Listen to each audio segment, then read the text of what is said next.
मैं चाहती हूँ सब सूर्य को जल चढ़ाने की महत्ता को समझे। सूर्य भगवान को सबको जल देना चाहिए। संसार में सूर्य भगवान प्रगट देवता हैं और जितने भी देव स्वरूप हैं, भगवत स्वरूप हैं, वो कलिकाल में दृष्टिगोचर नहीं होते, पर सूर्य भगवान जो हैं वो प्रकट हैं।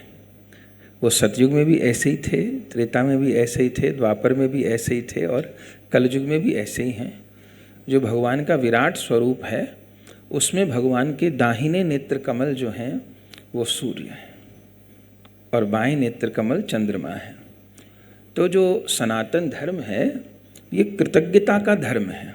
हमारा धर्म हमको सबके प्रति कृतज्ञ होना सिखाता है। हम लोग सवेरे उठते हैं तो पृथ्वी को प्रणाम करते हैं, ये कोई अंधविश्वास नहीं है। हमको हमारा धर्म कृतज्ञता सिखाता है। हम सबके प्रति कृतज्ञ होते हैं, हम सबको थैंक यू बोलने वाले लोग हैं। हम लोग एहसान फरामोश लोग नहीं हैं। तो सूर्य भगवान, आप सोचिए कि सूर्य भगवान की कितनी बड़ी उपयोगिता है। सूर्य न हो तो सृष्टि रुक जाए, एक अन्न का दाना पैदा ना हो, एक फल पैदा ना हो, एक घास का तिनका पैदा ना हो। ये जितने ऊर्जा के स्रोत हैं सूर्य भगवान के सहारे ही चल रहे हैं। और वो सूर्य भगवान का प्रकाश स्वरूप हैं, भगवान का प्रकट स्वरूप हैं। तो उनको जल का अर्घ्य दे करके हम प्रभु के प्रति, सूर्य भगवान के प्रति अपनी कृतज्ञता ज्ञापित करते हैं। ये तो आध्यात्मिक कारण है।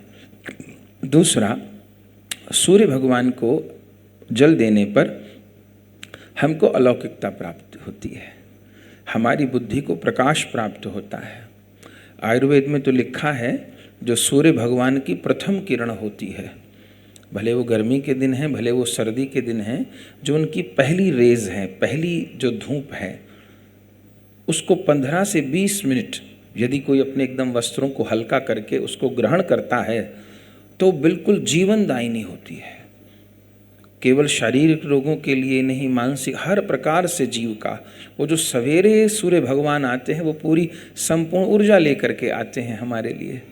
तो उनको जल देना और ओम ह्रीं सूर्याय नमः ऐसा 7 बार जप करना, उनको प्रणाम करना, इससे जीवन अलौकिक होता है। और बच्चों के लिए तो विशेष है, उनकी मेधा बढ़ेगी, उनकी स्मरण शक्ति बढ़ेगी, तेज बढ़ेगा।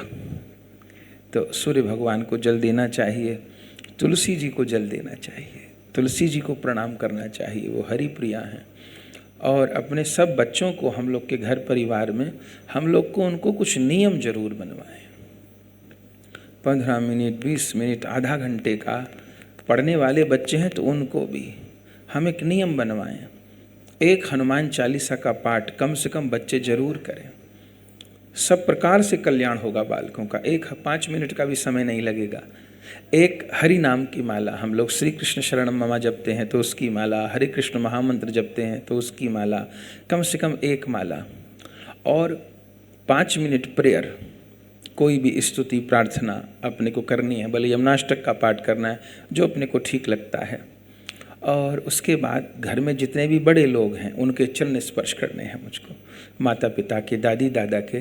तो कम से कम ये 15-20 मिनट, आधा घंटे का बच्चे लोग को नियम जरूर बनवाएं। इन सब से जीवन दिव्य होता है। जो प्रतिदिन अपने माता पिता का आशीर्वाद लेता है, हमारे शास्त्र कहते हैं उसकी आयु बढ़ती है, उसका यश बढ़ता है, उसका बल बढ़ता है, उसकी विद्या बढ़ती है। तो इन सब चीज़ों का पालन करना चाहिए। अपने ही कल्याण होगा, किसी दूसरे का नहीं होगा, अपने कल्याण के लिए करना चाहिए। ये बात है। गुरुजी, एक प्रश्न है, जब सूर्य को अर्घ देते हैं तो उसका जल नीचे गिरता है और गिर के वो अपने पैरों में छींटे लगते हैं, तो कहीं वो अधर्म तो नहीं है? हमने अर्पण कर दिया, अब पैर पर छींट आएगी तो कोई बात नहीं। यदि कुछ ऐसी व्यवस्था है वहाँ आप कोई बाल्टी रख सकते हैं, कोई बर्तन रख सकते हैं, या कोई पौधा है तो और अच्छी बात है। पर अगर फिर भी जल गिर जाता है, छींट पड़ जाती है, तो भी कोई दोष नहीं है, क्योंकि आपने समर्पण कर दिया सूर्य भगवान को। आप प्रणाम कर लीजिए उनको।